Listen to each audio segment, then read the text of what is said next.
Hello everyone, today in this video we will fight against the advanced character of our world around us, and this time we will just come back to the comment on the recent farmers protest in Germany, because it seems to be something unusual, as I already mentioned, because it's a phenomenon that happened in Germany, a phenomenon like this for the first time since 8th of May 1945, so since the formal capitulation of German armed forces, Wehrmacht, and we need to say that everyone is surprised by the very massive character of the protests and the fact that protesters got support in of about 70-70% of German society is very good, because it's not like this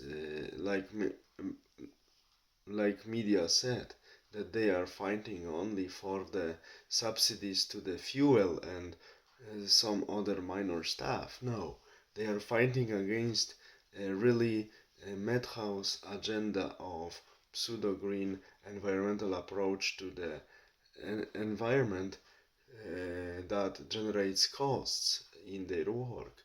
They are fighting against incredible taxes that they have to pay, and these taxes, the incomes from these taxes are directed to the goals that are not in agreement with the interests of the European societies, like these agendas I mentioned, that support only huge corporations. And here we go.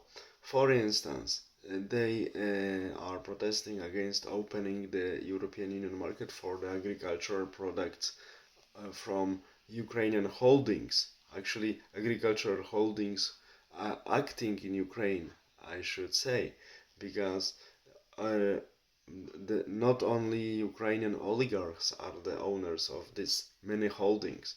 One of the owners of these many holdings are many American, Western European, including German companies belonging to the German business elite, former aristocrats business elite, and also some French companies, Dutch companies, and also some companies on the Ukraine, these agricultural holdings. They have owners from the Gulf countries. So we see that they know, these farmers, that they cannot compete with these holdings. If, I hope it will not happen, as I mentioned, European agriculture is destroyed and our food market is dominated by such holdings operating in Ukraine or South America, we are completely dependent on the different types of food, and we are completely dependent on the transportation capacities of these food products to Europe. If something happens on Ukraine or South America, we immediately in Europe would experience famine, and this is always the end of the socialist politics. Famine, disaster, war, collapse of everything. So, how can we sum up all of these things?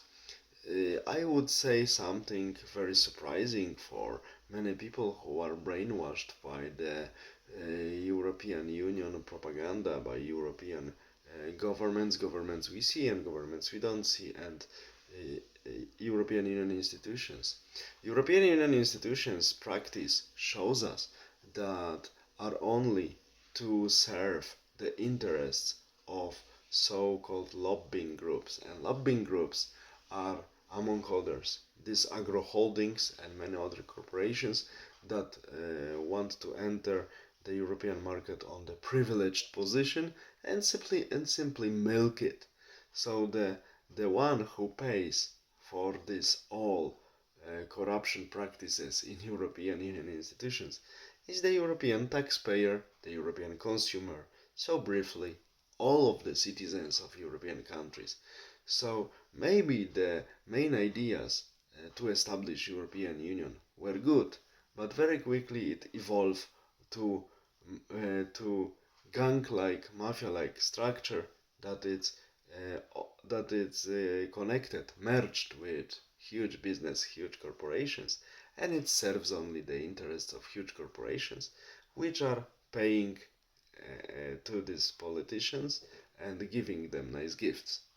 So it's not surprising that such protests erupted, and I envision we will have more and more of them. The only surprising things to me is that these protests erupted quite late.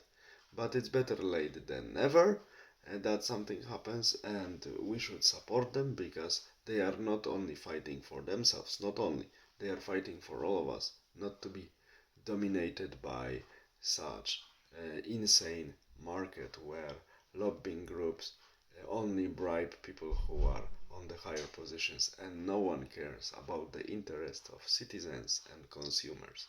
All the best, have a nice day, bye.